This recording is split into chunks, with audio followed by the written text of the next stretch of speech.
एक समय की बात है, हरियापुर नाम के गांव में लखन नाम का एक किसान पत्नी सुमित्रा और अपनी बूढ़ी माँ के साथ रहा करता था।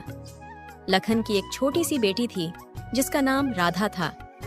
लखन के घर का गुजारा बहुत मुश्किल से हो पाता था। लखन के पास एक छोटी सी जमीन थी जिस पर वह सब्जियों की खेती किया करता था और सब्जियां तैयार हो जाने के बाद उन्हें गांव के बाजार में बेच आया करता था। लेकिन उस गांव में सबसे बड़ी समस्या थी पानी की। लखन को पानी के लिए गांव के जमींदार पर निर्भर रहना पड़ता था, क्योंकि लखन के पास अपना कोई कुआं नहीं था। वह अपने खेतों की सिंचाई जमींदार के कुएं के पानी से किया करता था।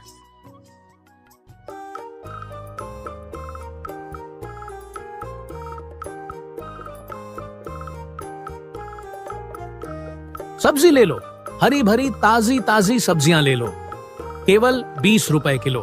केवल 20 रुपए किलो में हरी भरी ताजी ताजी सब्जियां ले लो।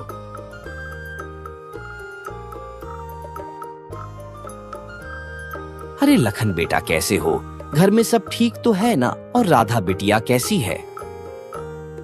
काका, मैं ठीक हूँ। घर में भी सब ठीक है और राधा भी बिल्कुल ठीक है। बोलिए काका, क्या चाहिए आपको? बिल्कुल ताजी ताजी सब्जियां हैं, अभी अभी खेत से तोड़कर लाया हूँ। बोलिए, क्या बांध दूं आपके लिए? लखन बेटा, मेरे लिए 1 किलो टमाटर और 1 किलो खीरा बांध दो। ठीक है काका, अभी बांध देता हूँ। अच्छा लखन बेटा, मैं चलता हूँ, ध्यान रखना अपना। ठीक है काका, आप भी अपना ध्यान रखना और काकी को मेरा नमस्ते कहना।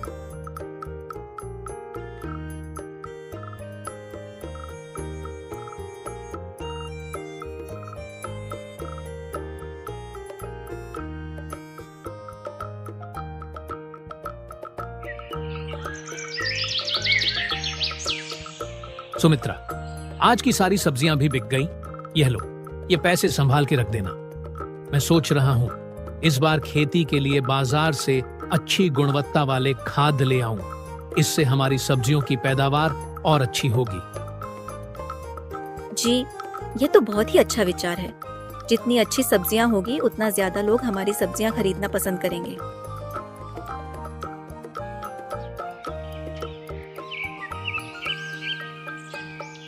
एक दिन लखन अपने खेतों में काम कर रहा था। तभी वहाँ पर जमींदार दयानंद आता है और लखन से कहता है, लाखन भाई कैसे हो? खेतों का काम कैसा चल रहा है? मैं ठीक हूँ दयानंद जी, और खेतों का काम भी ठीक चल रहा है। मैं यह कह रहा था लखन भाई कि मैं तुम्हें बहुत सालों से अपने कुएं से पानी दे रहा हूँ, पर इस साल मैं तुम्हें अपने कुएं से पानी नहीं दे पाऊंगा। पर क्यों दयानंद जी, मुझसे कोई भूल हुई है क्या? नहीं लखन भाई, वह बात नहीं है। दरअसल तुम्हें तो पता ही है ना कि इस साल कितनी गर्मी बढ़ी है। इस साल की गर्मी ने तो सारे साल का रिकॉर्ड ही तोड़ दिया है। मेरे कुएं का पानी दिन प्रतिदिन सूखते जा रहा है, और अगर ऐसे में मैं तुम्हें भी पानी देता रहा तो आगे आने वाले दिनों में मेरे खुद के लिए भी पानी नहीं बचेगा। इसीलिए मैं अब तुम्हें पानी नहीं दे पाऊंगा, तुम अपना देख लेना। आप मेरे साथ ऐसा क्यों कर रहे हैं दयानंद जी? ऐसा मत करिए, भला मैं कहां से पानी लाऊंगा? इतने सालों से तो मैं आपसे ही पानी ले रहा हूं, और अगर आपने अब पानी देना बंद कर दिया तो बिना पानी के मेरे खेतों की सारी सब्जियां सूख जाएगी। दयानंद जी, ऐसा मत कीजिए। देखो लखन, मैं भी मजबूर हूं। इस गर्मी ने सबकी हालत खराब कर दी है। मैं कुछ नहीं कर सकता, तुम अपना देख लेना।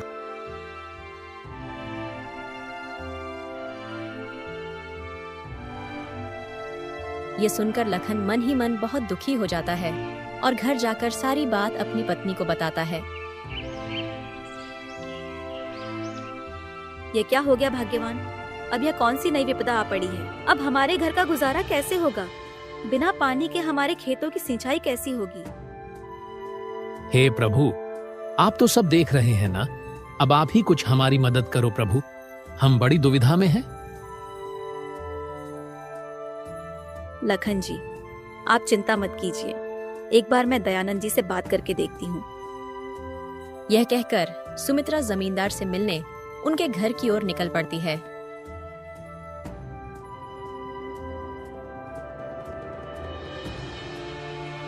दयानंद जी, ओ दयानंद जी, घर में हो कि नहीं? अरे कौन है भाई? रुको, आता हूँ आता हूँ। अरे सुमित्रा, तुम हो? कहो मेरे घर कैसे आना हुआ? दयानंद जी, मुझे लखन जी ने बताया कि आपने हमें कुएं का पानी देने से मना कर दिया है। सुमित्रा बहन, यह बात सच है कि मैंने लखन को अपने कुएं का पानी लेने के लिए मना कर दिया है, और इसकी वजह भी तुम्हें लखन ने बता ही दी होगी। पर दयानंद जी, आप यह तो सोचिए ना कि हम इतने सालों से आप ही के कुएं के पानी से अपने खेतों की सिंचाई कर रहे हैं। हमारे पास कोई दूसरा साधन भी नहीं है। ऐसे में हम पानी कहाँ से लाएंगे और अपने खेतों की सिंचाई कैसे करेंगे? देखो सुमित्रा बहन, मैंने इतने सालों तक तुम्हें अपने कुएं का पानी दिया है और मैंने तुम्हें कभी भी पानी लेने से मना नहीं किया। लेकिन इस बार बहुत भारी गर्मी पड़ी है। मेरे कुएं का पानी सूख कर बिल्कुल कम हो गया है। अगर मैं तुम्हें अपने कुएं का पानी देता रहूंगा तो इस गर्मी में मुझे पानी की बहुत परेशानी होगी। सुमित्रा जमींदार दयानंद को कुएं का पानी देने के लिए बहुत मनाने की कोशिश करती है, मगर जमींदार नहीं मानता है और सुमित्रा दुखी होकर थक हार अपने घर की ओर निकल पड़ती है।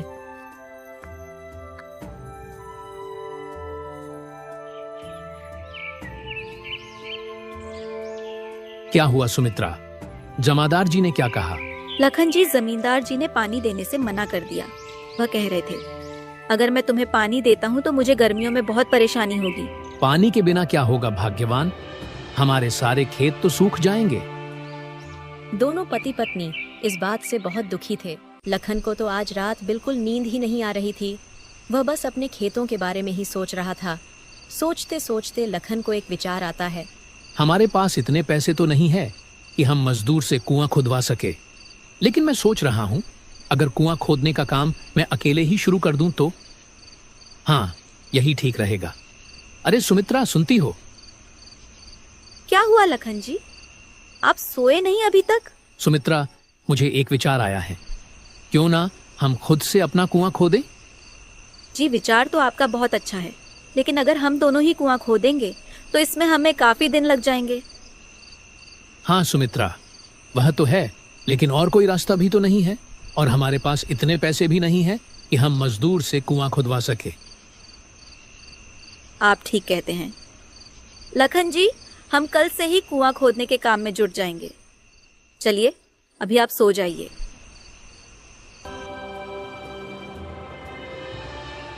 अगले दिन दोनों अपने खेतों के पास जाते हैं और वहां पर कुएं खोदने का काम शुरू कर देते हैं।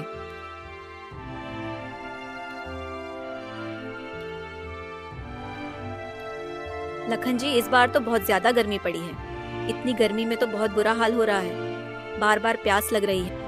हाँ सुमित्रा, पर हमें धैर्य से काम लेना होगा। माना कि इस साल गर्मी बहुत ज्यादा है, लेकिन हमारे पास बस एक यही रास्ता है।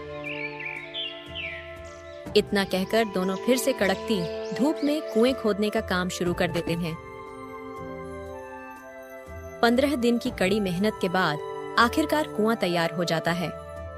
लेकिन इस बार इतनी कड़ी गर्मी पड़ी थी कि इतनी गहराई तक कुआं खोदने के बाद भी कुएं में एक बूंद पानी नहीं था। ये देख लखन और सुमित्रा बहुत निराश हो जाते हैं। निराश मन से दोनों घर आ जाते हैं और अपनी आंगन के पेड़ की छांव में बैठकर आराम करते हैं।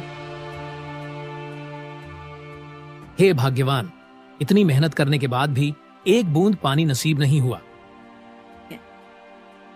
हाय रे गर्मी, अब तो घर में भी पानी नहीं बचा है। बहुत मुश्किल से 2 घड़े संभाल कर रखे थे, वह भी खर्च हो गए। सुमित्रा, बहुत प्यास लगी है। अंदर जाकर देखो, क्या घड़े में थोड़ा सा पानी है? हाँ ठीक है, अभी देखती हूँ।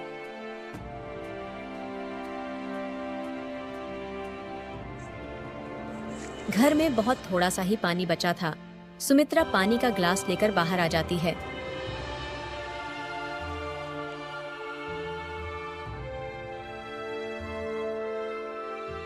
बेटा, क्या थोड़ा सा पानी मिलेगा? बहुत प्यासा हूँ, गला प्यास से सूखे जा रहा है। दूर दूर तक कहीं पानी नहीं दिखा। सुमित्रा और लखन साधु की ऐसी हालत देखकर उन्हें पानी दे देते हैं।